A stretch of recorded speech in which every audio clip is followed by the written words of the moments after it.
Right. So okay, அப்ப நாங்க class தொடரும். இந்த பாடம் யூனிட் நம்பர் 2 ஆரம்பிக்கிறோம் அப்படின்னு சொல்லியிருந்தேன் ஏற்கனவே. சோ போடுவது தலைப்பு கணினி அறிமுகம். போடுவது தலைப்பு கணினி அறிமுகம்.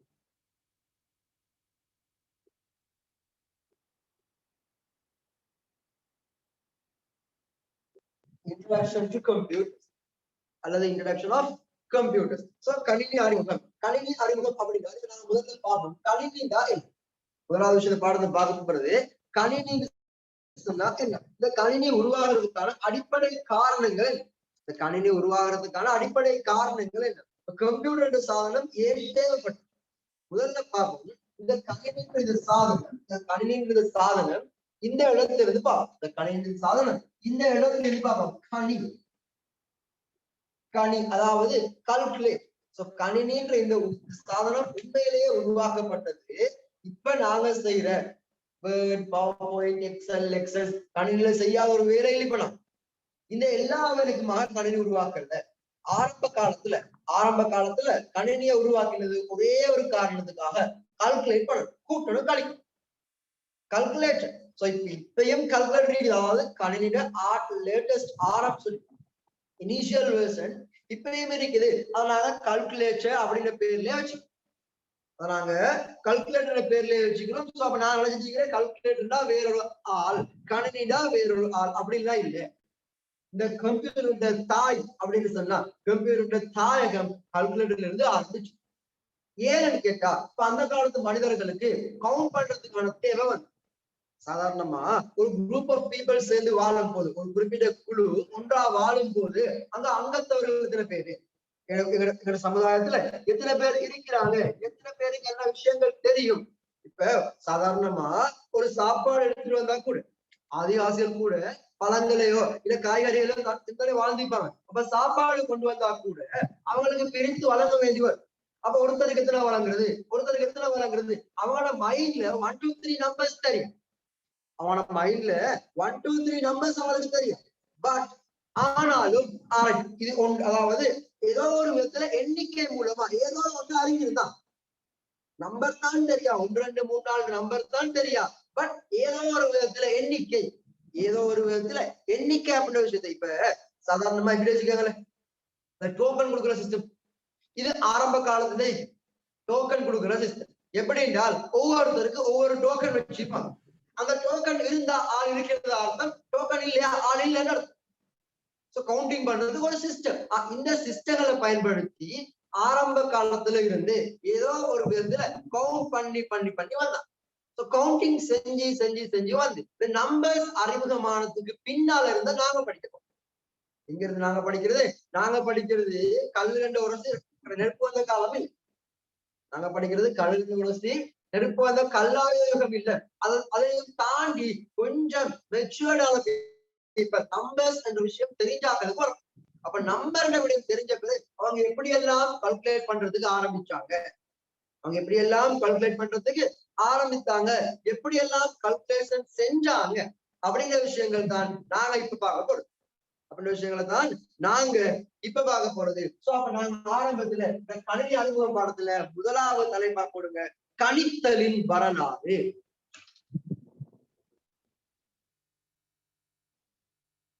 ஒரு தலைப்பு கணித்தலின் வரலாறு, ஹிஸ்டரி ஆஃப் கம்ப்யூட்டிங். தலைப்பு கணித்தலின் வரலாறு.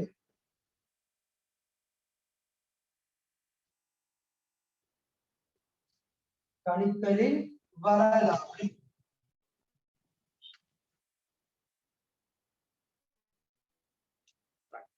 இந்த கணித்தலின் வரலாறு இது எப்படி ஹிஸ்டரி பாடத்துல கல்லாயுத யுகம், ஆயுத யுகம் அப்படிலாம் பிரிக்கிறோம் தானே, அத மாதிரி இங்க கணித்தலின் வரலாறு நாங்க 4 பகுதியா பிரிக்கிறோம். கணித்தலின் வரலாறு என்ன செய்யறோம், கணித்தலை 4 விதமா பிரிக்கும். கணித்தலின் வரலாறு 4 விதங்கள்ல பிரிக்கப்படுது. அதுல முதலாவது விதமா சொல்லுவோம் தூய இயந்திர யுகம். தூய இயந்திர யுகம், பியோர் மெஷின் எரா அப்படின்னு. தூய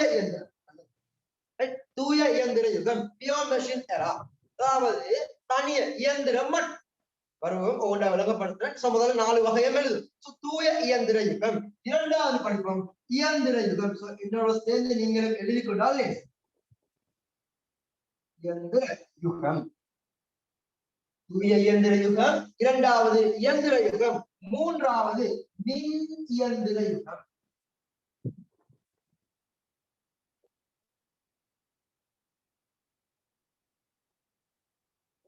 மூன்றாவது மின் இயந்திர யுகம்.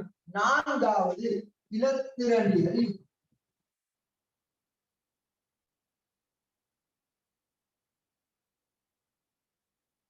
நான்காவது இலத்திரனியல் யுகம்.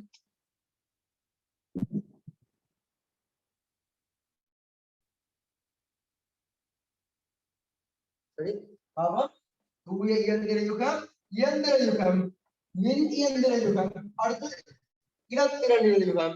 இப்ப கூட தலைப்பு தூய இயந்திர யுகம், பியோ மெஷின் எரா. தூய இயந்திர யுகம்.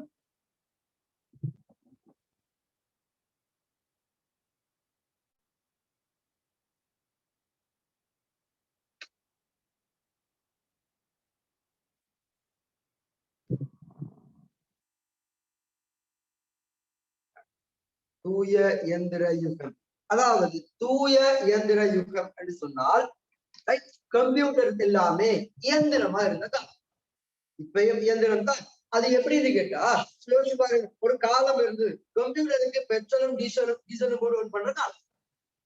கம்ப்யூட்டருக்கு பெட்ரோலும் டீசலும் போட்டு ஒர்க் பண்ற ஒரு காலம் இருந்துச்சு. அந்த காலம் தான் இந்த தூய இயந்திரமும் இயந்திர யுகம். இப்ப நான் சாதாரணமா அவுட் ஆஃப் சிலபஸ் கொஞ்சம் பேசுறேன். இப்ப என்னன்னு கேட்டா இப்படி யோசிங்களேன், இது ஒரு விஷயத்துக்கு வரும். நாங்களே தெரிஞ்சதுல வரும் வாகனங்களுக்கு. இப்ப உள்ள பைக்ஸ் இல்ல காசு எல்லாம் எடுத்துக்கோங்க. இப்ப உள்ள காசு எல்லாம் அதாவது கரண்ட்ல வேற செய்யற கார், முதல்ல உள்ள கார், டெஸ்லாண்ட கார் இப்ப இங்க வரும். இலத்திரனியல் ஆட்டோமேட்டிக்ஸ் ஆட்டோ பைலட்ல. அதுக்கு முதல் உள்ள கார் கரண்ட்ல சார்ஜ் பண்ணி வேலை செய்யற கார் இப்ப 5-6 வருஷத்துக்குள்ள வந்ததா இல்லையா? அதுக்கு முந்தி கார்ல எப்படி இருந்துச்சு? அதுக்கு முந்தி கார் எப்படி இருந்துச்சு? பெட்ரோல்ல வேலை. அதுக்கு முந்தி காசு எல்லாம் பெட்ரோல் டீசல்ல வேலை. அதுக்கு முந்தின காலத்துல மாட்டு வண்டியால வேலை செஞ்சு பாரு. அதுக்கு முந்தின காலத்துல கொண்டு மனிதன் கையால தள்ளலாம் சைக்கிள், மனிதன் கொண்டு போனான். அப்படி இல்லையா மாடு குதிரையை வச்சு ரன் பண்ணிட்டு போனான். ஏதோ நகர்றதுக்காக வேண்டி, ஏதோ நான் ஒரு இடத்துல இருந்து இன்னொரு இடத்துக்கு போறதுக்காக வேண்டி முதல்ல உருவாக்கினது கரத்தை, மாட்டு கரத்தை அப்படின்னு மாட்டு வண்டிகள். மாட்டு வண்டி குதிரை வண்டிகள் தான் ஆரம்பத்துல இருந்துச்சு. பாரு, மாட்டு வண்டி குதிரை வண்டி, அப்ப அது மாட்டு பழத்துல இருந்துச்சு. மாட்டு வண்டி குதிரை வண்டிக்கு பிறகு அடுத்த என்ன செஞ்சோம்? பெட்ரோல் டீசலை வச்சு உருவாக்கணும். அது இயந்திர யுகம் அப்படின்னு. அது வாகனங்கள் இயந்திரம். அதுக்கு பின்னால அதே பெட்ரோல் டீசலுக்கு பதிலா என்ன செஞ்சோம்? மின்ன பயன்படுத்தினோம், மின்சாரத்தை பயன்படுத்தி உருவாக்கினோம். இப்ப மொடர்ன்ல எப்படி இருக்குது?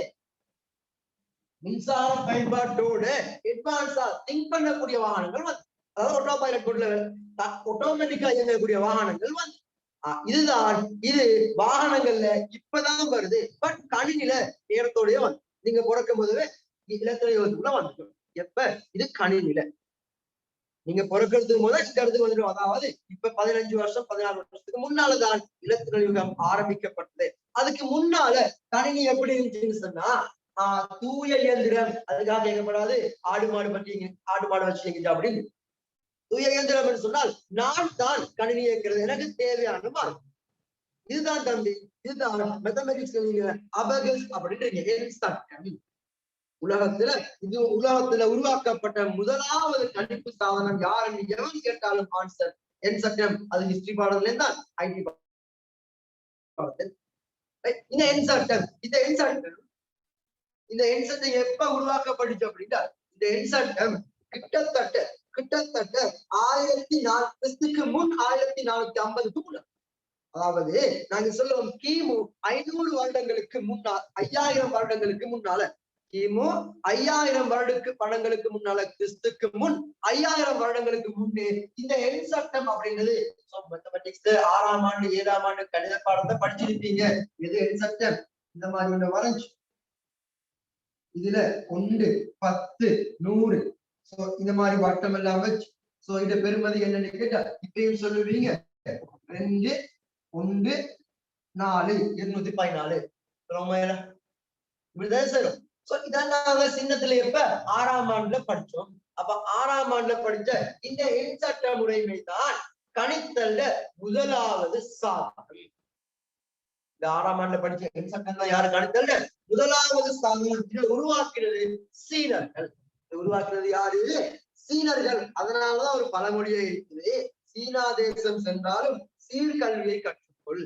இதை மேபி நீங்க பிள்ளையா விளங்கிருப்பீங்க. பிள்ளையா விளங்கிருப்பீங்க எப்படி சீனாக்கு போய்த்தாலாவது படிக்கணும், சீனாக்கு போனது பரவாயில்ல படிங்கிற மாதிரி ஒரு சிலர் பிள்ளையா விளங்கிருப்பாங்க. ஆனால் உண்மையான அர்த்தம் என்னன்னா, அந்த காலத்துல அறிவானவர்கள் இருந்தது சீனால, சைனீஸ். அதனாலதான் சொன்னாங்க சைனாக்கு போய்த்தாவது ஒழுங்கா படிச்சுக்கோ அப்படின்றது அது பழமொழி அர்த்தம். அப்ப எழுதுவோம் தூய இயந்திர யுகம் தலை போட்டா. அதுல எழுதுங்க கிறிஸ்துக்கு 5000 வருடம் அளவில், கிறிஸ்துக்கு முன் 5000 வருடம் அளவில்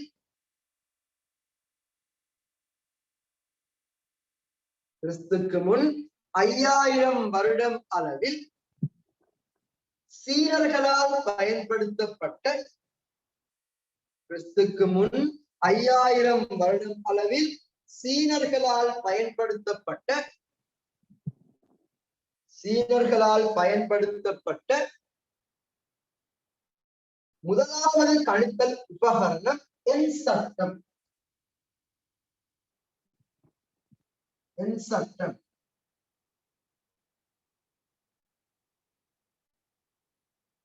அபகஸ் ஆகும்.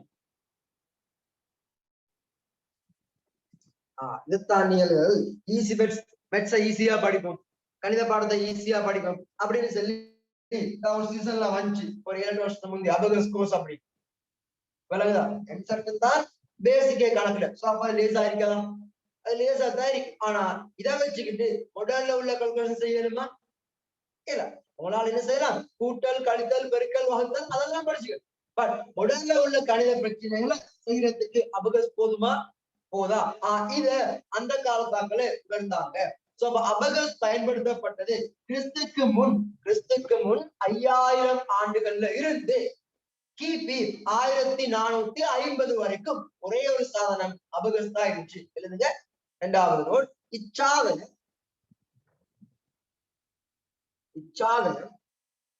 கிபி 1450 வரை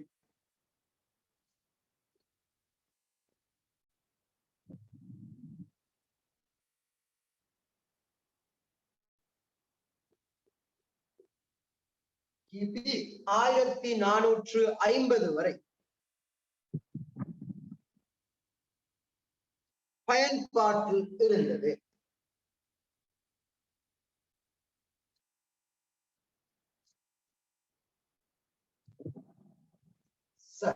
அப்ப இந்த சாதனம் கிபி 5000 கிமு 5000 இருந்து கிமு 1450 வரை. இப்ப 1450 இந்த சாதனம் பயன்பாட்டுல இல்லாம போகணும் அப்படின்னா புதிய ஒரு சாதனம் உருவாக்கணும். அப்பதான் இது பயன்பாட்டு இல்லாம போகும். அப்ப எழுதுவோம். இப்ப அடுத்த அடி போடுங்க இயந்திர யுகம். அப்ப தூய இயந்திர யுகம் இதோட முடிச்சு. அடுத்த போடுங்க இயந்திர யுகம். இயந்திர யுகம் மெஷின் எரா. சோ இது இயந்திர யுகம் ஆரம்பிக்கிறது 1450. இயந்திர யுகம் ஆரம்பிக்கிறது எப்ப? 1450. இந்த காலத்துலதான் நீங்க சயின்ஸ் பாடத்துல நிறைய பேர் கேள்விப்பட்டீங்க. பெஸ்கல் கேள்விப்பட்டீங்களா? எனது கேள்விப்பட்டீங்க. பெஸ்கல் எங்க கேள்விப்பட்டீங்க? புவி அமுக்கத்தை கண்டுபிடிச்சார் அப்படித்தானே? பெஸ்கல் தான் சொல்லுவோம் 1.5 பெஸ்கல் அப்படின்னு சொல்லுவோமா இல்லையா? சோ இது அமுக்கத்தை கண்டுபிடிச்ச அளவுல வருவாரு. எங்க பிசிக்ஸ் பாடம், சயின்ஸ்ல பிசிக்ஸ் பாடத்துல அவர் அங்க மட்டும் தாக்கம் செலுத்தல, அவர் தான் இங்கேயும் தாக்கம் செலுத்துறாரு. ஏனால் தூய இயந்திர யுகத்திலிருந்து இயந்திர யுகத்துக்கு வாரத்துக்கு இவர் கண்டுபிடிச்ச ஒரு சாதனம் பெரிய அளவுல செல்வாக்கு. என்ன சாதனம் அப்படின்னு கேட்டா முஸ்லிம் பிள்ளைகளுக்கு பொதுவா இது நிறைய ஞாபகம் தெரியுமா இருக்கும். நீங்க சுபானுல்லா சொல்றதுக்கு ஒரு சின்ன கால்குலேட்டர் மாதிரி யூஸ் பண்ணுவீங்க, கையில வச்சு நம்பர்ஸ் கவுண்ட் பண்ணி போடும். அது முந்தைய ஆரம்ப காலத்துல லேட்டஸ்ட் ஆரம்ப வேர்ஷன் எப்படி வந்துச்சுன்னா சில்வர் கலர்ல தான் வந்துச்சு. கண்டிக்கிறீங்களோ தெரியும், சில்வர் கலர்ல வந்தது. இந்த மாதிரி ஒரு புக் சொல்லி இதுல 4 நம்பர்ஸ் காட்டிப்பாங்க. இந்த இடத்துல ஒரு கிளிக் மாதிரி உண்டு. அந்த கிளிக் பண்ண நம்பர்ஸ் மாறி இருக்கும். 0 to 9 0 to 9 சுத்தி ஜஸ்ட் நம்பர்ஸ் கவுண்ட் பண்றோம். இது அபகஸ் என்ற இதே சாதனம் தான், வேற ஒரு வித்தியாசம் இல்ல. இதுல என்ன செய்யணும் நீங்க தேவையானதை கையால எடுத்து உள்ள வைக்கணும். இது அப்படி இல்ல, 9 நம்பர்ஸே ஒரு ரவுண்ட் 0 1 2 3 4 5 6 7 8 9. அதே மாதிரி 0 1 2 3 4 5 6 7 8 9 இப்படி ஒவ்வொன்றையும் ஒரு பேப்பர்ல எழுதி ஒரு ரோல் மாதிரி சுத்தி வச்சுப்பா. ரோலை பாரு, நீங்க ஒவ்வொரு நகர்த்த ரோல் சுத்துமா இல்லையா? அந்த ரோல் சுத்து பாரு. இப்ப இதுல இங்க 1 இங்க 2 இங்க 3 எழுதி வச்சிருந்தால் நான் இதை ரவுண்ட் பண்ண நம்பர்ஸ் மாறி போமா இல்லையா?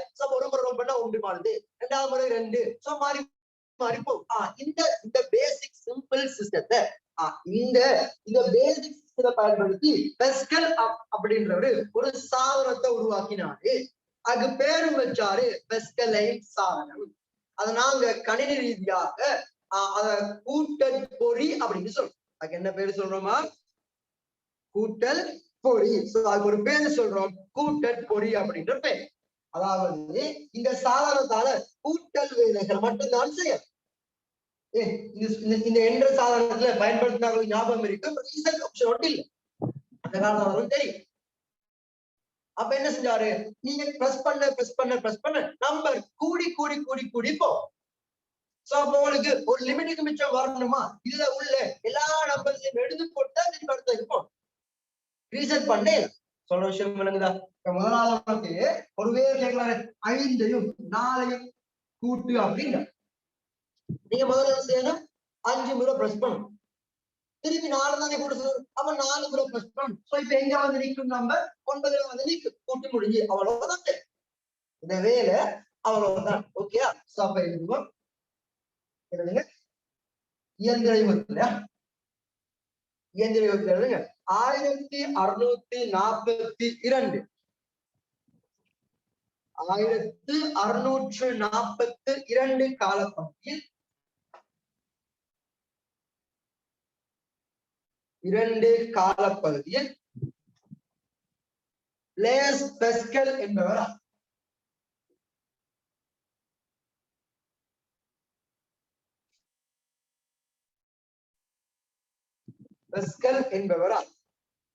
பெஸ்கலைன் இயந்திரம் அறிமுகப்படுத்தப்பட்டது. பிளேஸ் பெஸ்கல் என்பவரால் பெஸ்கலைன் இயந்திரம்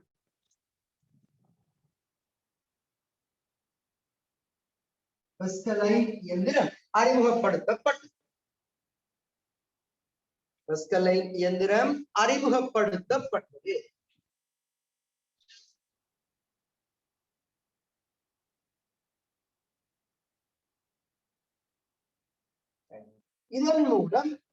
இதன் மூலம் அடுத்த நோட், இதன் மூலம் இரு எண்களை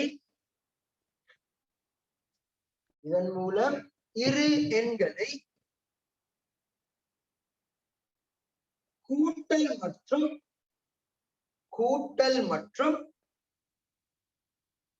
பிராக்கெட்ல போட்டுக்கங்க கழித்தல்.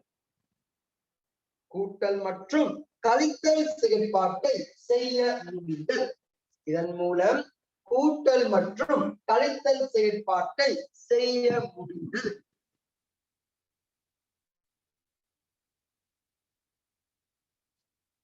ஆகவே இது கூட்டல் பொறி எடிங் மெஷின். ஆகவே இது கூட்டற்பொறி எடிங் மெஷின் எனவும் அழைக்கப்பட்டது.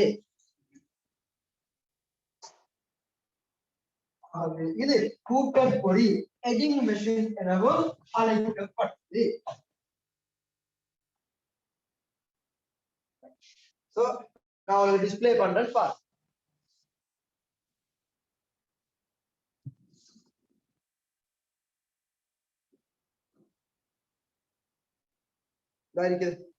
போர்ட்ல விளங்க நினைக்கிறேன் உங்களுக்கு ஸ்கிரீன்ல இங்க இருக்கிற சாதனம் இதான் பஸ்கலைன் சாதனம். விளங்குதா? அந்த பஸ்கலைன் சாதனத்துல உங்களுக்கு பார்க்க விளங்கும். இந்த பஸ்கலைன் சாதனத்துல இந்த ஒவ்வொரு இடத்துலயும் திருகுகள் இருக்கு.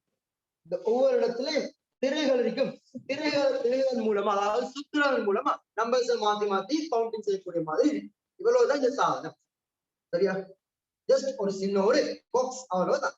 சோ அப்ப பஸ்கலைனுக்கு பின்னால இப்ப நாங்க போறோம் அடுத்த சாதனம். பஸ்கலைனுக்கு பின்னால வந்து அடுத்த சாதனம். சோ பஸ்கலைனுக்கு பின்னால வந்து இரண்டாவது சாதனம். சோ இந்த பஸ்கலைனுக்கு பின்னால வந்து இரண்டாவது சாதனம் என்னன்னு கேட்டா இதை நாங்க சொல்லுவோம் ஸ்டெப் ரெக்கவனா அப்படின்னு. இப்ப பஸ்கலைன் சாதனத்துல என்ன செய்யலாம்? கூட்டல் கழித்தல் மட்டும்தான் செய்யலாம். கூட்டல் கழித்தல் மட்டும் இல்லையே, கணிதம் பெருக்கல் இருக்குது, வகுத்தல் இருக்கு. இந்த ரெண்டு வேலையும் அதுல இல்லை. இந்த ரெண்டு வேலையும் அதுல இல்ல.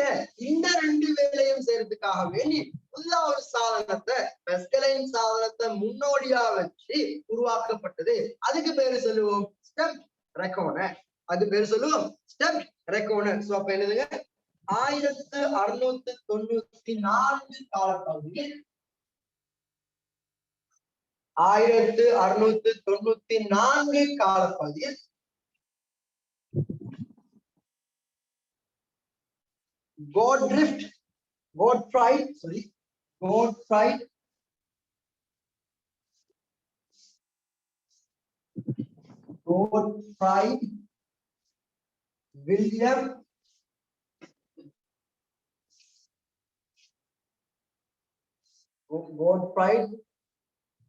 Wilhelm Leipzig.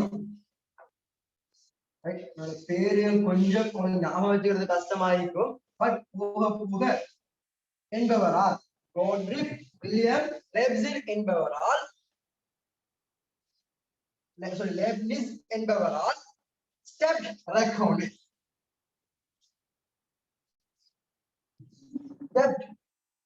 இந்த பேரை நீங்க தமிழ்ல இங்கிலீஷ்ல எழுதிக்கங்க. ஸ்டெப் ரெக்கோனர் எனும் கருவி உருவாக்கப்பட்ட ஸ்டெப் ரெக்கோனர் RECKNOR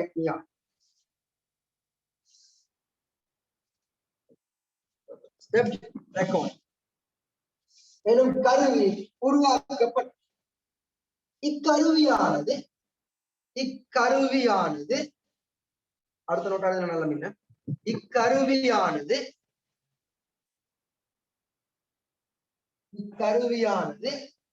கூட்டல் கழித்தல்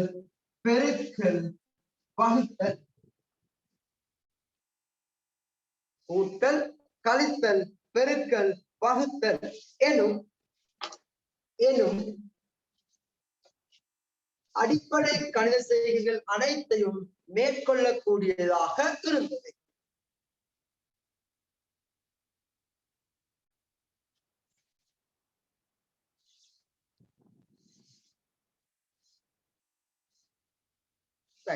சோ இந்த போர்ட்ல இப்ப நீங்க பார்க்கலாம், ஸ்கிரீன்ல இருக்குது. இதான் அந்த ஸ்டெப் ரெக்கோனர் அப்படின்ற சாதனம். இதான் அந்த ஸ்டெப் ரெக்கோனர் அப்படின்ற கருவி. கிட்டத்தட்ட பஸ்கலைன் சாதனம் மாதிரியே தான். ஆனா இங்க எடிஷனலா இங்க உள்ள பார்க்க விளங்கும் இந்த இடத்துல ஒரு திருகு இருக்கு. இது பஸ்கலைன்ல இல்ல. பஸ்கலைன்ல அது இல்ல. அந்த திருகு இருக்கிறதுனால பெருக்கல் வகுத்தல் செய்யக்கூடிய மாதிரி அமைஞ்சது. அவ்வளவுதான் வித்தியாசம். விளக்கணும். பஸ்கலைன் சாதனத்துல என்ன செய்யணும்? கூட்டல் கழித்தல் மட்டும். ஆனா ஸ்டெப் ரெக்கோனர்ல கூட்டல் கழித்தல் பெருக்கல் வகுத்தல் நான்கையும் செய்யலாம். சோ இது இரண்டாவது சாதனம். அடுத்த மூன்றாவது சாதனம். இன்னும் நாங்க இருக்கிறது தூய இயந்திர யுகத்துக்குள்ள தான். இயந்திர யுகம் என்ற இயந்திர யுகம். இப்ப நாங்க இருக்கிறது இயந்திர யுகம் என்ற பகுதிக்குள்ள. இதுல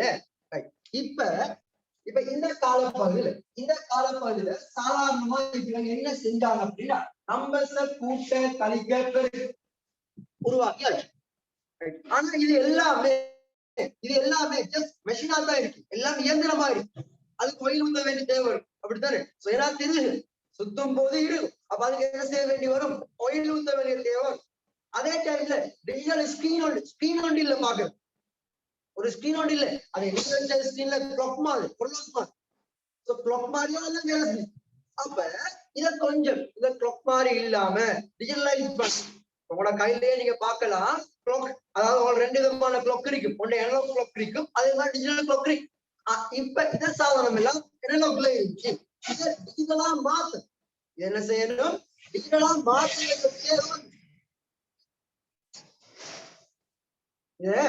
டிஜிட்டலா மாத்த வேண்டிய ஒரு தேவை வந்துச்சு. அப்ப டிஜிட்டலா மாத்துறதுக்கு என்ன செய்யலாம்? டிஜிட்டலா மாத்துறதுக்கு என்ன செய்யலாம்னு யோசிச்ச அந்த காலப்பகுதியில டிஜிட்டலா மாத்துறதுக்கு என்ன செய்யலாம்னு யோசிச்ச அந்த காலப்பகுதியில தான் ஒரு லேடி அவரோட பேரு லேடி அகஸ்டா லவ்லேஸ் அப்படின்னு. அந்த லேடி தான் முதலாவது செயல்களை உருவாக்கினார். செயல் சொல்றது ப்ரோக்ராம். அப்ப முதலாவது டிஜிட்டல் சாதனம் உருவாகிறதுக்கு வித்திட்டவங்க இவங்க தான். ஏன் இவ்வளவு காலமா அனலாக்ல இருந்து நாங்க இவ்வளவு காலமா நம்பர்ஸ்ல 1 2 3 4 5 6 இந்த மாதிரி எழுதி படிச்சனாங்க. நம்பர்ஸையே ஒரு டிஜிட்டல் காப்பிக்குள்ள கொண்டு வர இதை இந்த மாதிரி மாற்றீடு செய்யறதுக்கு ஒரு தேவையை உருவாக்கினவங்க இவங்க தான். சொல்றது என்னப்பா எழுதுங்க. 1800 காலப்பகுதியில் 1800 காலப்பகுதியில் 1800 காலப்பகுதியில்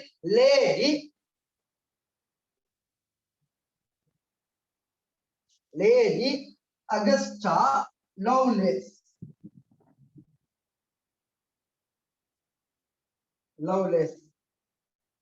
ಏನು என்பவரால் லேடி அகஸ்டா லவ்லேஸ் என்பவரால்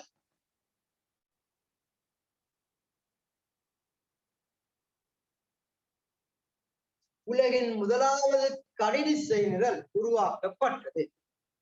உலகின் முதலாவது கணினி செயலிகள் உருவாக்கப்பட்டது. உலகின் முதலாவது கணினி செயலிகள் உருவாக்கப்பட்டது. அதாவது இவங்க தான் பெஸ்ட் கம்ப்யூட்டர் புரோகிராமர். இவங்க தான் பெஸ்ட் கம்ப்யூட்டர் புரோகிராமர். சோ இவங்க முதலாவது கம்ப்யூட்டர் புரோகிராமர் உருவாக்குறதுக்கு பின்னால இப்ப நாங்க கொஞ்சம் அப்டேட் ஆகலாம்.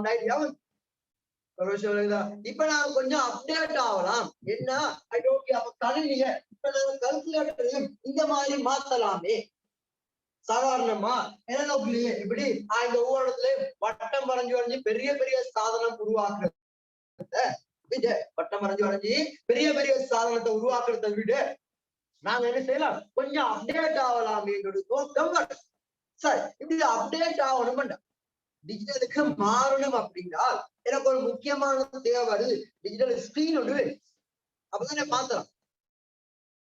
ஸ்கிரீன் வெளியீடு காட்டுறதுக்கு ஒரு ஸ்கிரீன் ஒன்று. அப்ப வெளியீடு காட்டுறதுக்கு ஒரு ஸ்கிரீன் ஒன்று வேணும் என்றால் அதுக்கு உள்ளீடு வழங்குறதுக்கு பட்டன்ஸ்.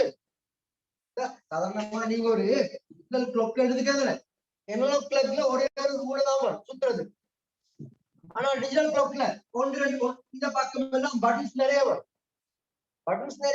அப்ப பட்டன்ஸ் மூலமா தான் நம்ம அதை மாத்துவோம். அப்ப டிஜிட்டல் கிளாக் போது உள்ளீடு வழங்குறதுக்கான தேவை கூல். அப்ப இந்த பிரச்சனையால டிஜிட்டலுக்கு வந்துக்குள்ள ஏழாவது ஒரு பிரச்சனை. இதுவும் 1804 உச்சகாலம் போல 4 வருஷத்துல இதுவும் தீர்க்கப்பட்டுச்சு. எழுதுங்க. 1804 1804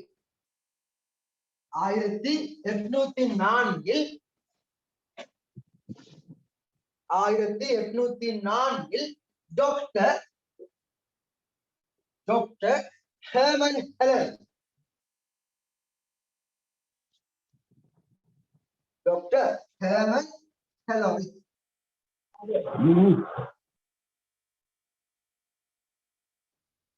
என்பவரால் 1804 டாக்டர் ஹெர்மன் ஹெலோரித் என்பவரால்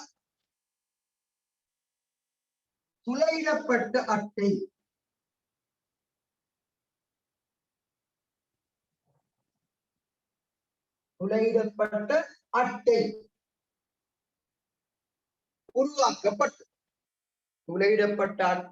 உருவாக்கப்பட்டது. அதாவது துளையிடப்பட்ட அட்டை அப்படின்னு சொன்னா இது ஒரு பேப்பர். இது ஒரு பேப்பர். இந்த பேப்பர்ல எனக்கு தேவையான மாதிரி இப்ப எனக்கு ஒன்று தேவையா உண்டு அப்படின்னு ஒன்றரை ஷேப்புக்கு என்ன செஞ்சுப்போம், போட்டோட போட்டு வச்சு அதான் துளையிட்டு வச்சு. பூச்சியம் தேவையா, ஓகே பூச்சியம் மாதிரி துளையிட்டு வச்சு. இந்த மாதிரி துளை இருந்தால் அப்ப எனக்கு இந்த நம்பர் அடுத்த முறை பயன்படுத்துறத விட இந்த கார்டு எடுத்தா சார் விஷயம் வருங்களா, எனக்கு இந்த நம்பரை திருப்பி பயன்படுத்தணுமா என்ன சார், அந்த கார்டு எடுத்தோம்னா சார் அப்ப ஒவ்வொரு முறையும் நம்பர்ஸ எழுதி கொண்டிருக்க வேண்டிய தேவை, ஒவ்வொரு முறையும் நம்பர்ஸ எழுதி கொண்டிருக்க வேண்டிய தேவை இல்லை. இந்த சாதனத்தை உருவாக்கினான். இந்த துளையிடப்பட்ட அட்டையை ஒரு டெக்னாலஜியா பயன்படுத்தினான். இந்த துளையிடப்பட்ட அட்டை உள்ளீட்டு சாதனமாகவும் அதே போல வெளியீட்டு சாதனமாகவும் அந்த காலத்துல பயன்படுத்தப்பட்டது. இந்த காலத்துல அந்த 1804 கால பகுதி 1804 கால பகுதியில இது பயன்படுத்தப்பட்டுச்சு சார். அதோட சேர்த்து இந்த துளையிடப்பட்ட அட்டைய இதற்கு மட்டும் பயன்படுத்தல. நீங்க பார்க்கலாம் ஆடைகள்ல ட்ரெஸ்ல, அதாவது நெசவாலைகள் கேள்விப்பட்டிருக்கிறோம். நெசவாலைன்னு சொன்னா அதாவது ஆடைகளோட சாரி ஹேண்ட்லூம்னு சொல்லுவோம். ஹேண்ட்லூம் அதுக்குத்தான் நெசவாலை, ஹேண்ட்லூம் மெட்டீரியல்ஸ் தான் நெசவாலை வரக்கூடிய. அப்ப அதுல டிசைன் எழுதுறது, இதுல கட்டில டிசைன் கட்டி வச்சுக்கு இந்த டிசைனுக்குள்ள ஊசியை போட்டு போட்டு தைக்க இந்த நம்பர் அங்க பிரிண்ட் ஆகுமா இல்லையா, டிசைனோட வெட்டி வச்சு டிசைனுக்குள்ள ஊசியை வச்சு தைக்கும் போது இதே நம்பர் அங்க பிரிண்ட் ஆகுமா இல்லையா. இந்த டெக்னாலஜிய ஒருத்தர் இதை உருவாக்கினதுக்கு பின்னால இந்த டெக்னாலஜி ஒருத்தர் பயன்படுத்தி கொண்டார். இந்த டெக்னாலஜி ஒருத்தர் பயன்படுத்தி கொண்டாரு, அவரு ஜோசப் ஜெக்குவெட். அடுத்த நோட். இருப்பினும் துளையிடப்பட்ட அட்டைகளை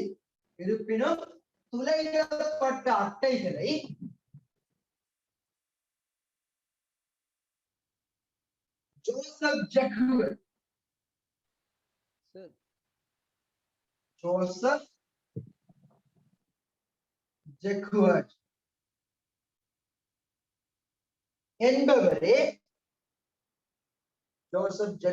என்பவரே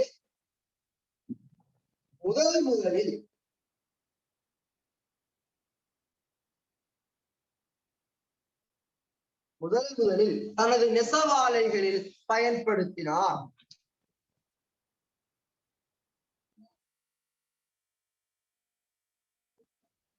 ஜோசப் ஜெக்குவெட் என்பவரே முதலில் தனது நெசவாலைகளில்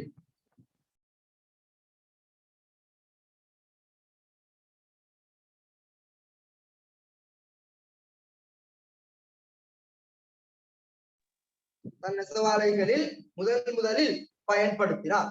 அதாவது எப்படின்னு கேட்டா, இப்போ எல்லார்டையுமே மின்சாரத்தை கண்டுபிடிச்சவர் யாரு அப்படின்னு கேட்டா, அதாவது பல்பை கண்டுபிடிச்சவர் யாருன்னு கேட்டா எல்லாரும் சொல்ற பதில் என்ன, தோமஸ் ஆல்வா எடிசன். ஆனா உண்மையிலேயே அதை கண்டுபிடிச்சவரு டெஸ்லா அப்படின்ற சயின்டிஸ்ட். இது உலகத்துல மறைக்கப்பட்ட உண்மை. டெஸ்லா என்ற சயின்டிஸ்ட் ஆய்வுகளுக்கு உலகம் முக்கியத்துவம் கொடுத்திருந்தால் இன்றைக்கு உங்களோட வீட்டு முன்னால கரண்ட் லைன் பேசிக்காது. ஏன்னா அவர் வயர்லெஸ் கரண்ட கண்டுபிடிச்சவர். கடைசிக்கு அவரோட அந்த ஆய்வு கூடத்துல ஏற்பட்ட சின்ன ஒரு பிரச்சனையால மொத்தமா கறி சாம்பலா போயிட்டான். அது ஒரு அரசியல் என்றும் சொல்றாங்க, அது வேற விஷயம். பட் உண்மையிலேயே அவருடைய ஆய்வுக்கு முக்கியத்துவம் கொடுத்திருந்தால் நாங்க இன்றைக்கு கரண்ட் இவ்வளவு கஷ்டப்பட்டு ஃப்ரீயா கரண்ட் எடுத்துக்கலாம். அதே நேரத்துல இந்த இடக்கட கரண்ட் கட்டால கூட இருக்கலாம்.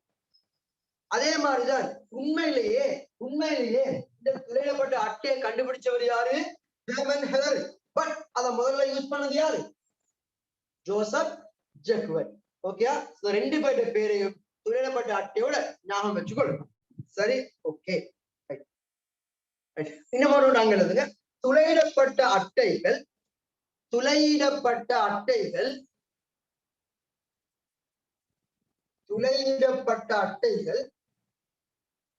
ஆரம்ப காலத்தில்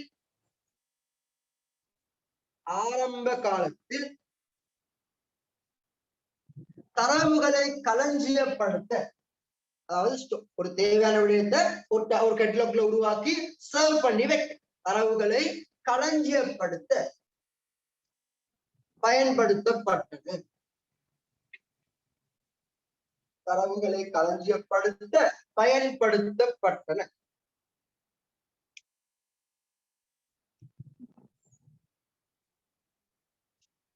ஓகே,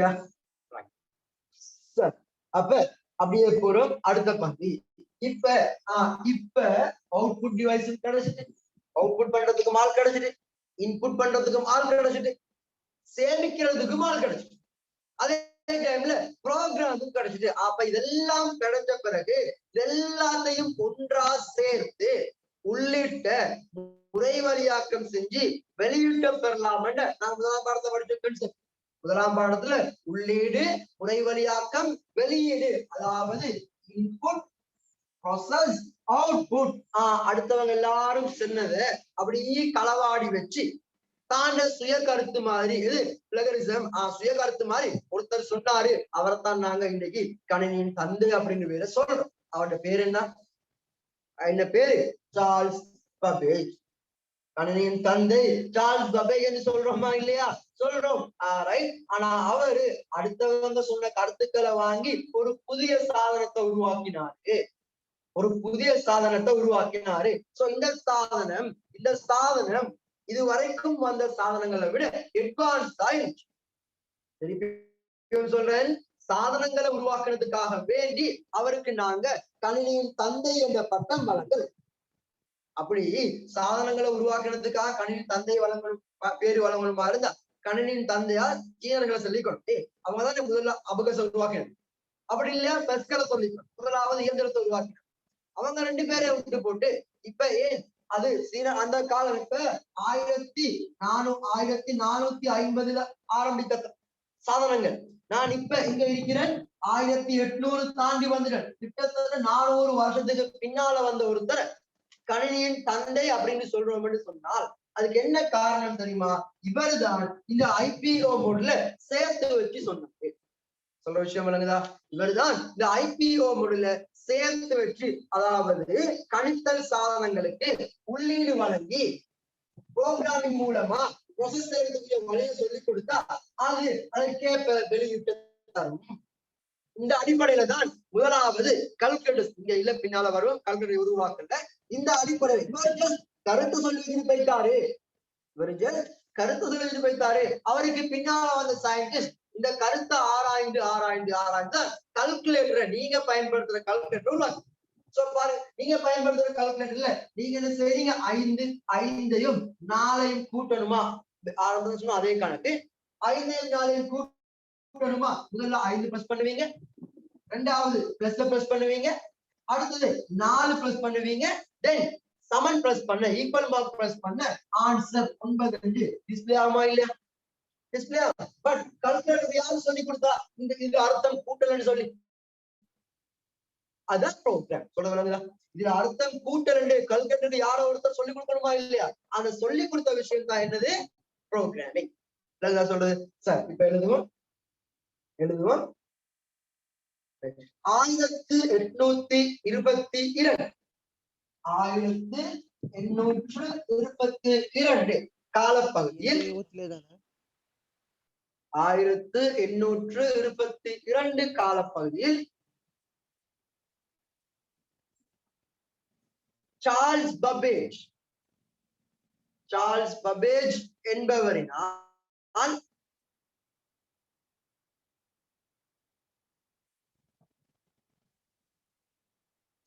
பபேஜ் என்பவரினால்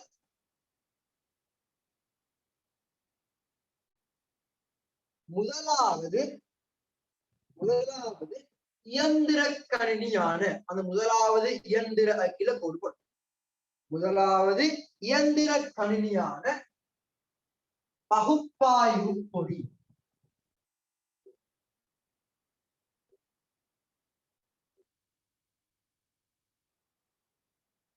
பகுப்பாய்வு பொறி, அனலிட்டிக்கல் என்ஜின்.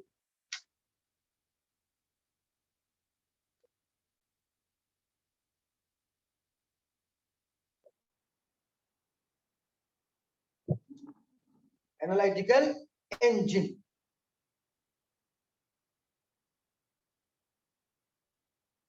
அனலிட்டிக்கல் என்ஜின் முதலாவது பகுப்பாய்வு பொறி அனலிட்டிக்கல் என்ஜின் உருவாக்கப்பட்டது.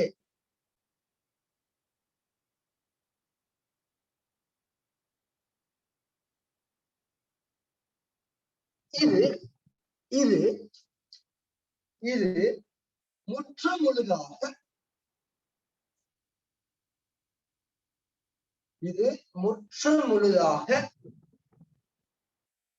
பொறியியல்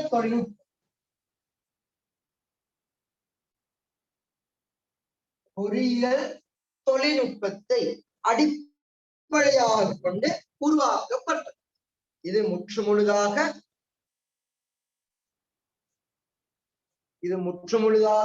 பொறியியல் தொழில்நுட்பத்தை அடிப்படையாக கொண்டு உருவாக்கப்பட்டது. பொறியியல் தொழில்நுட்பத்தை அடிப்படையாக கொண்டு உருவாக்கப்பட்டது. மேலும் இச்சாதனத்தில்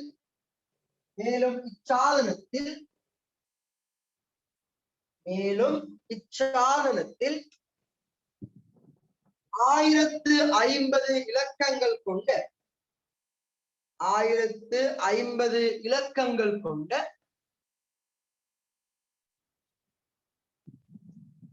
எண்களை 1050 இலக்கங்கள் கொண்ட எண்களை, அதாவது 1050 இலக்கம் என்று சொன்னா உதாரணமா 243 இலக்கம், 3 இலக்கம். அப்ப 1050 இலக்கம் யோசிச்சுப்பார் எவ்வளவு பெரிய. அப்ப 1050 இலக்கங்களை கொண்ட எண்களை களஞ்சியப்படுத்தி கணித்தல்களுக்கு உட்படுத்த முடியும். 1050 இலக்கங்களை கொண்ட எண்களை களஞ்சியப்படுத்தி கணித்தல்களுக்கு உட்படுத்த முடியும்.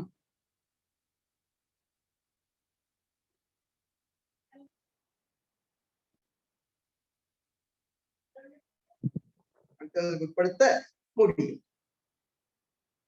இது என்ன சாதனம்? இது பகுப்பாய்வு பொறி அல்லது பகுப்பு பொறினாலும் சரி. இங்கிலீஷ்ல பேரு அனலிட்டிக்கல் என்ஜின்.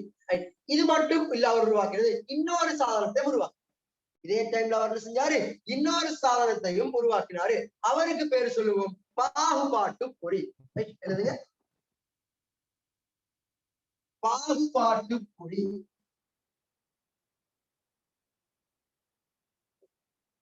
பாகுபாட்டு பொறி, டிஃபரன்ஸ் என்ஜின்.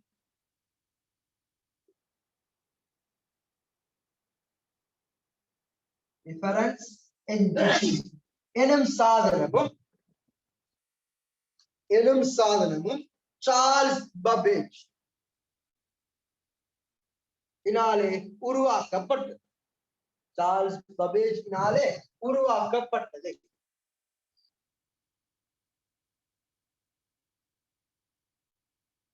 சார்ல்ஸ் பபேஜ் இனாலே உருவாக்கப்பட்டது.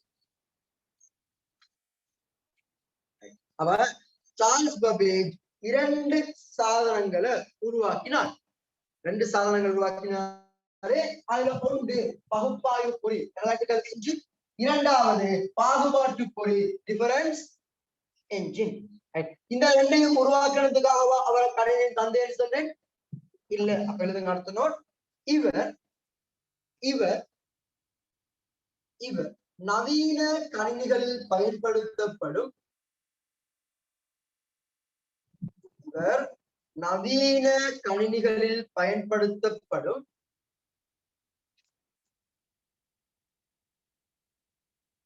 உள்ளீடு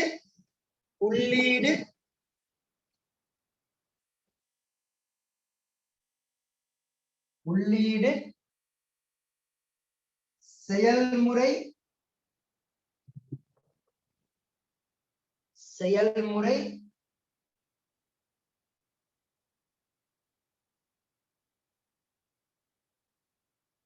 முறை வழியா எழுதிக்கங்க IPO.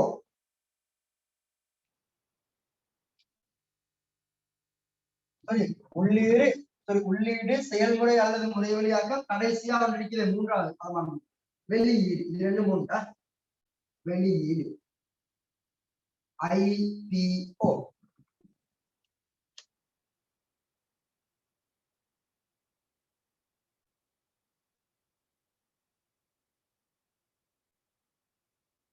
IPO என்ன கருவை IPO என்ன கருவை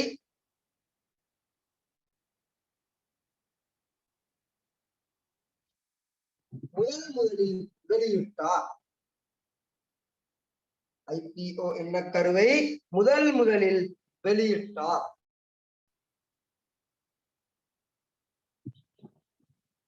இதனாலே இவர் கணினியின் தந்தை என கருதப்படுகிறார். இதனாலே இவர் கணினியின் தந்தை என ஃபாதர் ஆஃப் கம்ப்யூட்டர் கணினியின் தந்தை என கருதப்படுகிறார். பாப்போம் இருக்குது டிஸ்பிளே பண்றேன். இதுதான் இந்த அனலிட்டிக்கல் என்ஜின் என்ற சாதனம் இருக்குது. இதுதான் அனலிட்டிக்கல் என்ஜின். சோ இங்க சைடுல வரைஞ்சிருக்கீங்க. இதான் அனலிட்டிக்கல் என்ஜின் அப்படின்ற சாதனம்.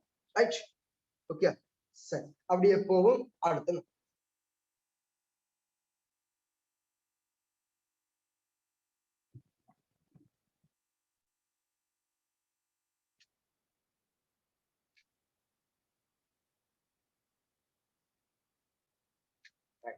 இப்ப அப்படியே இந்த சாதனம் 1840 வரைக்கும் இந்த யுகம் இருக்கு. 1840 எப்ப இருந்து இந்த யுகம் 1450 இருந்து 1840 வரை என்ன யுகம் இது? இயந்திர யுகம். இதுக்கு பின்னால இப்பதான் நாங்க பாருங்க இந்த யுகத்துக்குள்ள புரோகிராமிங் செய்யறத படிச்சோம். புரோகிராமிங் கண்டுபிடிச்சோம். உள்ளீட்டு வெளியீட்டு சாதனங்களையும் கண்டுபிடிச்சாங்க. அது போதாதுக்கு இப்ப சார்ல்ஸ் பபேஜ் வந்து IPO மாடலையும் சொல்லிட்டார். உள்ளீடு முறை வழியாக்கம் வெளியீடு செய்யலாம் என்றதையும் சொல்லிட்டாங்க. இப்ப இதெல்லாம் தெரிஞ்ச பிறகும் நான் இன்னும் எனலோக்லயே இருந்தா அது நியாயமா? இன்னும் எனலோக்ல இருக்கிறார். இப்ப எனக்கு விஷயம் தெரியும். விஷயம் தெரிஞ்சா இப்ப நான் எனலோக்ல இருந்து கொஞ்சம் மேம்பட்டு உள்ள வரணும். எல்லோக்ல இருந்து நாம் வெளியே வரணும். அதுதான் இப்ப அடுத்த போறோம் மின் இயந்திர யுகம். போன தலைப்பு மின் இயந்திர யுகம். மின் இயந்திர யுகம்.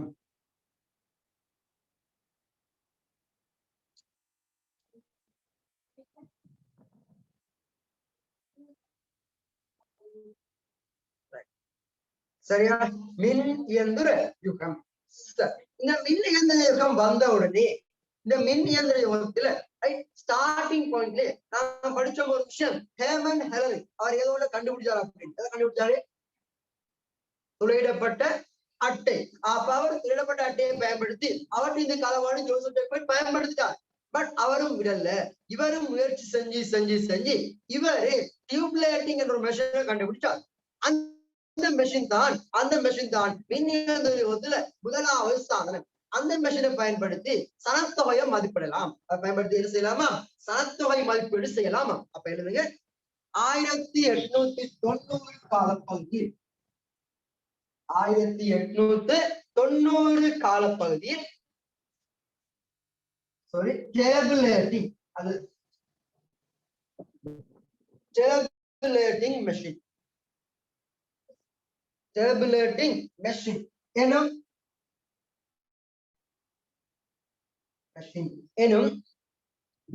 அட்டவணைப்படுத்தல் பொறியினை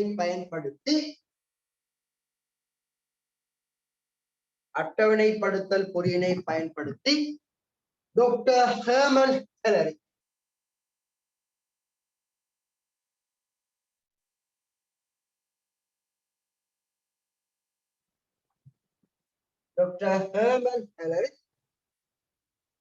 அமெரிக்க சனத்தொகைக்கான தரவு அட்டவணையை உருவாக்கினார். அமெரிக்க சனத்தொகைக்கான தரவு அட்டவணையை உருவாக்கினார்.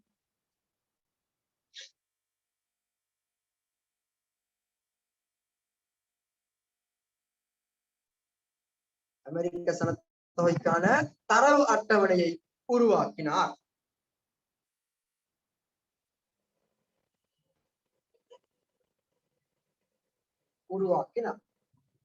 சோ இவர் இந்த அட்டவணைப்படுத்தக்கூடிய பயன்படுத்தி ஓகே சனத்தொகை கண்டுபிடிக்கலாம் அப்படின்ற ஒரு விஷயத்தை உருவாக்கி கண்டுபிடிச்சதுக்கு பின்னால இப்ப நாங்க என்ன இருக்கிற தலைப்பு மின்னியந்திர சாதனங்கள் உருவாக வேண்டி மின்னியந்திர சாதனங்கள் உருவாக வேண்டி. அப்ப அந்த காலத்துல மின்சாரத்தை பத்தின ஐடியா வரும். சோ எல்லாருக்கும் தெரியுமாய்க்கும் பெஞ்சமின் பிராங்க்லின். தெரியுமா பெஞ்சமின் பிராங்க்லின் யார்? அவரு பட்டம் ஒண்ணு விட்டு மின்சாரம் தாக்கி அங்கே செத்து போய்த்தாரு. மின்னல் தாக்கி அங்கே செத்து போய்த்தாரு. இதுக்கு பின்னாலதான் கரண்ட் என்று சொல்லி ஒரு எனர்ஜி இருக்கிறது. இதுக்கு பின்னால்தான் டெஸ்லாக்கே ஐடியா வரும். சரி, பெஞ்சமின் பிராங்க்லின் அப்படின்றவர் இந்த பெஞ்சமின் பிராங்க்லின் அப்படின்றவரு என்ன செஞ்சாரு அப்படின்னு கேட்டா, பெஞ்சமின் பிராங்க்லின் அப்படின்றவரு என்ன செஞ்சாருன்னு கேட்டால், இவரு இந்த பெஞ்சமின் பிராங்க்லின்றவரு ஒரு செப்பு கம்பியால பட்டத்தை உருவாக்கி செப்பு நூலைய பறக்க விட்டார். அது மேகங்களுக்கு இடையில போய் மாட்டி அதுல இருந்து மின்னல் தாக்கி அங்கேயே செத்து போய்த்தாரு. இதுல இருந்துதான் மின்சாரம் அப்படின்னு ஒரு விஷயம் உருவாக்கப்பட்டுச்சு இருக்குதுன்னு அறியப்பட்டு. அந்த மின்சாரம் என்ற சாதனம் உருவாக்கப்பட்டதுக்கு பின்னால அதாவது வோல்டா அப்படின்றவர், அவருடைய பேர்லாம் நாங்க வோல்டே பயன்படுத்தோம். வோல்டா அப்படின்றவரு என்னென்றால் இந்த மின்சாரத்தை இப்ப திடீரென்று மனுஷன கைக்கு தான் செத்து போறது. அப்ப இந்த மின்சாரத்தை சேமிக்கிறதுக்கு ஒரு சாதனம் உருவாக்கினான், வெற்றி மாறி உண்டு. அதை உருவாக்கினா எனக்கு இந்த மின்சாரத்தை பயன்படுத்தலாமா இல்லையா? இந்த ஐடியா அவருக்கு வருது. அவர் உருவாக்கின ஒரு சாதனத்தை அதுக்கு நாங்க பேர் சொல்லுவோம் வெக்யூம் டியூப், வெற்றிட குழாய் அப்படின்னு பேர் சொல்லுவோம். எழுதுங்க 1907 காலப்பகுதியில் மின்னணு வால்வு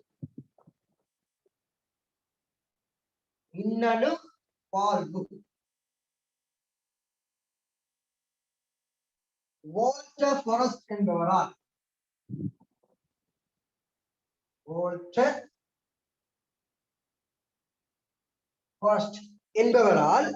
கண்டுபிடிக்கப்பட்டது.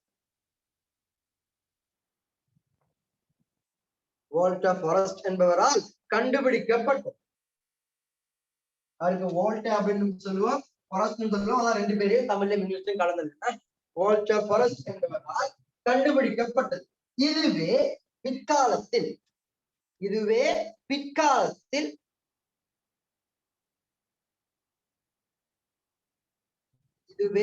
பிற்காலத்தில்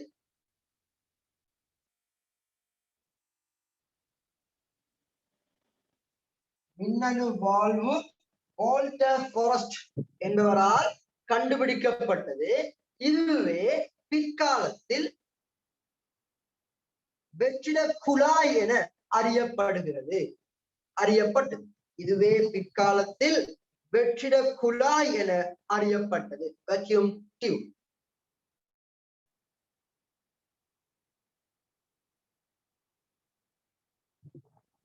இது டிஸ்பிளே பண்றேன்.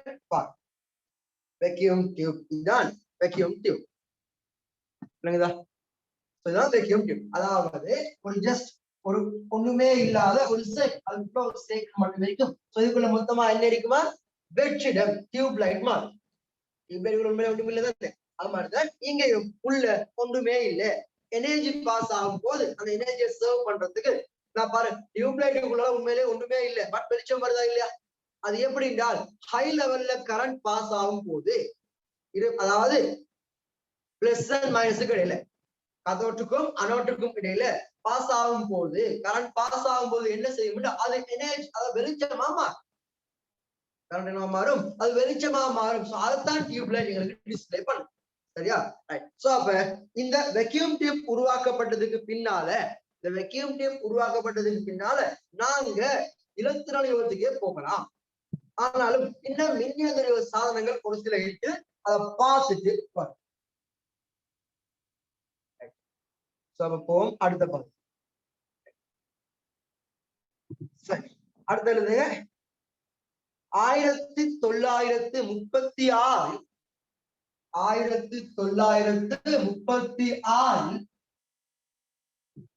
அலன் டர்னிங் என்பவர் 1936 அலன்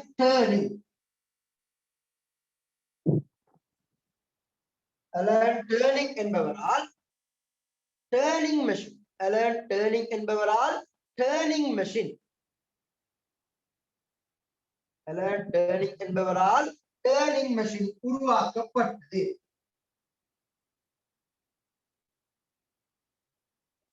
அலன் டர்னிங் என்பவரால் டர்னிங் மெஷின் உருவாக்கப்பட்டது.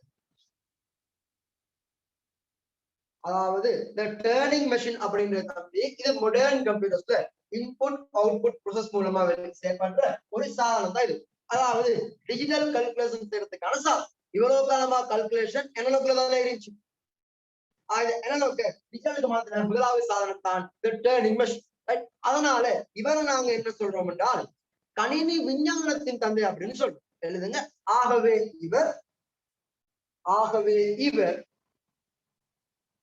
ஆகவே இவர் கணினி விஞ்ஞானத்தின் தந்தை என அறியப்படுகிறார்.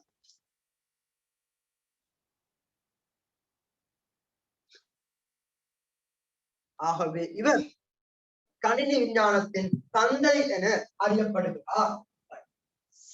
இப்ப 1936 இந்த சாதனத்தை கண்டுபிடிச்ச உடனே ஒரு ஐடியா வருது எல்லாருக்கும். இந்த சாதனம் கண்டுபிடிச்ச உடனே இப்ப சயின்டிஸ்ட் ஒரு ஐடியா வருது. ஓகே, அனலாக்ல இருந்து டிஜிட்டல் சாதனம் உருவாக்கப்பட்டு முடிஞ்சு. இப்ப இந்த டிஜிட்டல் சாதனம் உருவாக்கப்பட்டு முடிஞ்சதுக்கு பின்னால இப்ப எனக்கு இந்த கால்குலேட்டர் நாங்க பயன்படுத்துற இந்த கால்குலேட்டர் மைண்டுக்கு வரும். இது அப்ப இருக்கல. இந்த கால்குலேட்டர் நம்பர் சிஸ்டம் வச்சு பிளஸ் மைனஸ் எல்லாம் வைத்து வர இந்த கால்குலேட்டர் மைண்டுக்கு வரும். இப்ப இவ்வளவு காலம் ஒரு கால்குலேட்டர் இருக்கல. இப்ப இந்த கால்குலேட்டர் விஷயம் மைண்டுக்கு வருது. இத மைண்ட் பண்ணி இத முதலாவது அடிப்படையாக கொண்டு ஒரு கணினி உருவாகுது. அதனால ஏபிசி அப்படின்றோம். பெரி கம்ப்யூட்டர் அப்படின்னு இதுதான் உலகின் முதலாவது இலத்திரனியல் கணிப்பு சாதனம். என்னவா? உலகின் முதலாவது கால்குலேட்டர்.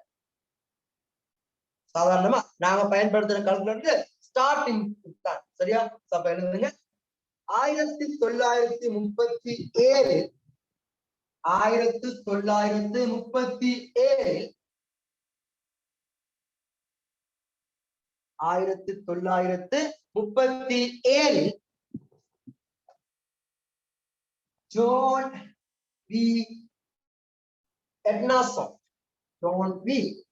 ஜான் வி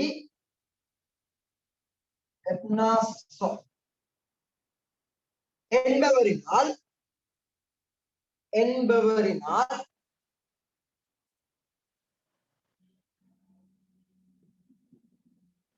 எட்னாசாஃப்ட்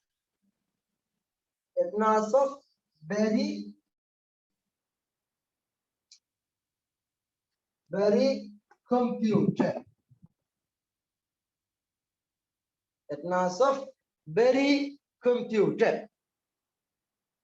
செகண்ட்ல போட்டுக்கங்க. ஏபிசி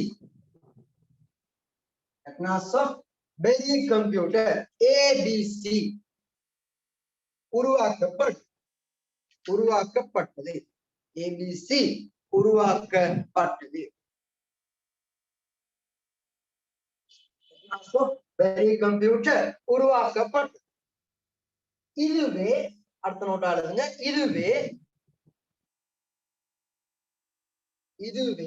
உலகின் முதலாவது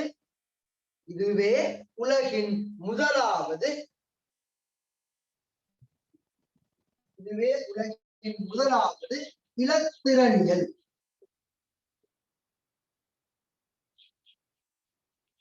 இதுவே உலகின் முதலாவது இலத்திரனியல் கணினியாக கருதப்படுகிறது. இதுவே உலகின் முதலாவது இலத்திரனியல் கணினியாக கருதப்படுகிறது. பாபம் அதையும் டிஸ்பிளே பண்றது பாரு. இருக்குது இதான் அந்த எட்னாசோப் என்ற ஆளும் எட்னாசோப் பெரி கம்ப்யூட்டர். சோ இந்த கம்ப்யூட்டர் உங்களுக்கு இந்த பக்கம் பார்க்கலாம் நினைக்கிறேன். இந்த கம்ப்யூட்டர்ல இந்த கம்ப்யூட்டர்ல இந்த இடத்துல இருக்குது, இங்க இருக்குது பாருங்க. இதான் அந்த டிஸ்பிளே யூனிட்டும் கால்குலேட் பண்ற யூனிட். டிஸ்பிளே யூனிட்டும் கால்குலேட் பண்ற யூனிட்டும் மொத்தம் நினைக்கப்படாது. நான் வரைஞ்சு காட்டுறதுக்காக வேண்டி அதே சைஸ்ல இல்ல, இன்னும் சைஸ் சிறுசாகல. சில விஷயம் எனக்குதான் அந்த காலத்துல சாதனங்கள் அளவுல மிச்சம் பெருசா இருந்துச்சு, இன்னும் சிறுசாகல. இனிப்பதான் சிறுசாகணும். இது என்ன கலப்பது? மின் இயந்திர யுகம். அப்பயும் இயந்திரம் தான். மின் இயந்திரத்திலிருந்து இலத்திரனியலுக்கு வந்தால்தான் சாதனங்களோட அளவு சிறுசாகும். அப்பதான் எனக்கு இங்க அளவு பத்தி பேசலாம். சரி, அப்படியே போவோம் அடுத்த பக்கம். சோ அப்ப எட்னாசோப் பெரி என்றவர் இதை கண்டுபிடிச்சதுக்கு பின்னால இப்ப சாதனம், அதான் சொன்ன சாதனம் பெருசா இருக்குது. இப்ப சிறுசாக்குனா இன்னும் நல்ல ஒரு ஐடியா வந்து வருது. இதற்காக அடுத்ததாக ஒரு கல்குலேட்டர் உருவாகுது. எட்னாசோப்ல இருந்து கொஞ்சம் அட்வான்ஸ் ஆன கம்ப்யூட்டர். சோ எழுதுங்க. 1939 ஆரம்பித்து 1939 ஆரம்பித்து பேராசிரியர் ஹோவர்ட்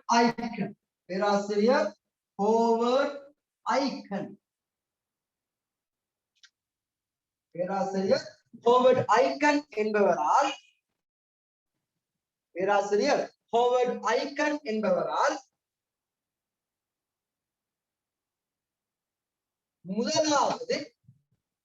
முதலாவது தன்னியக்க தொடரி கட்டுப்பாட்டு கணிப்பான்.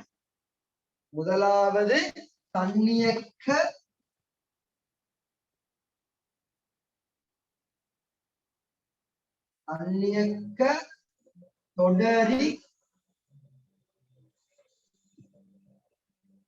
கட்டுப்பாட்டு கணிப்பான்.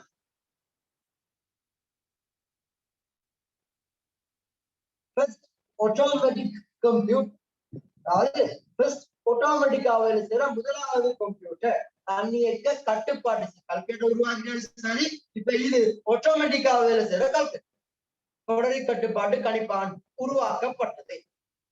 இது ஆரம்பித்தது 1939 முடிவடைந்தது. எழுதுங்க. இது முற்றுமுழுதாக 1944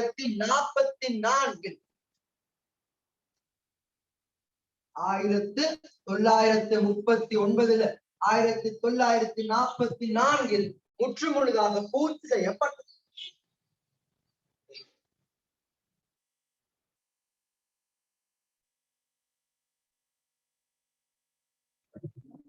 சரி, அப்ப இந்த கணினிக்கு தான் இதுதான் அதாவது மனித பயன்பாட்டுக்கு வந்த முதலாவது கணினி. உருவாக்குற கணினி எல்லாத்தையும் சயின்டிஸ்ட் மட்டும் தான் பயன்படுத்தி கொண்டிருந்தாங்க, மற்றவர்களை பயன்படுத்த தெரியும். சரியா? ஆனா இந்த கணினி தன்னியக்க தொடர்பு கட்டுப்பாட்டு கணிப்பான்னு சொன்னாரு. சோ இந்த கணினி இவருடைய பேரு, இவரை நாங்க பிற்காலத்துல மார்க் 1 என்றுதான் கூப்பிட்டது. சோ இக்கணினியானது மார்க் 1 என அழைக்கப்படுகிறது. கணினியானது மார்க் 1 என அழைக்கப்படுகிறது. கணினியானது மார்க் 1 என அழைக்கப்படுகிறது.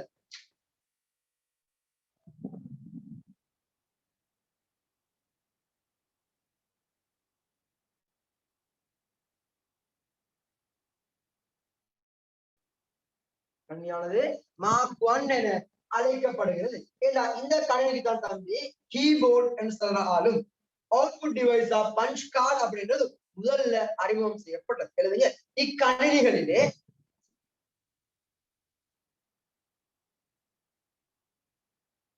இக்கணினிகளிலே உள்ளீட்டிற்காக கீபோர்டும் சாவிப்பலகை, உள்ளீட்டிற்காக கீபோர்டும் சாவிப்பலகையும், வெளியீட்டிற்காக துளை அட்டைகள், வெளியீட்டிற்காக துளை அட்டைகள் பஞ்ச் கார்டு, வெளியீட்டிற்காக துளை அட்டைகள் பஞ்ச் கார்டு என்பன பயன்படுத்தப்பட்டது.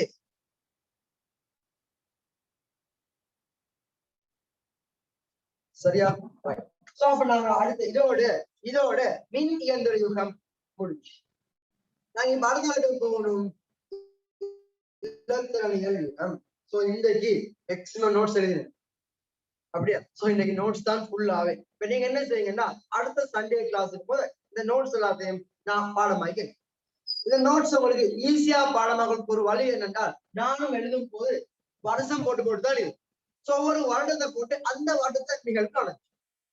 ஒரு வருஷமா எழுதி அந்த வருடத்துக்கு எந்த நிகழ்வு நடந்த மாதிரி தலைப்பு, இங்க வந்து தலைப்பு வருடம் நடந்த நிகழ்வுக்கு இல்லை, அந்த மாதிரி எழுதி வந்தீங்கன்னு சொன்னா உங்களுக்கு ஈஸியா ஞாபகம் வச்சுக்கணும். அப்படி இல்லையா சாதனத்துல பெயரை எழுதி அதுக்கு கீழே அதுக்குரிய நோட்ஸ் எழுது. எப்படியோ உங்களுக்கு எந்த அடிப்படையில் லேசன் படுதோ அந்த அடிப்படையில நோட்ஸ் எழுதுங்க. இன்ஷா அல்லாஹ் அடுத்த சண்டே கிளாஸ்ல இலத்திரன் யுகத்திலிருந்து ஆரம்பிப்போம். சோ தென் அடுத்த கிளாஸ்ல மீட் பண்ணுவோம். See you. Fi amanillah.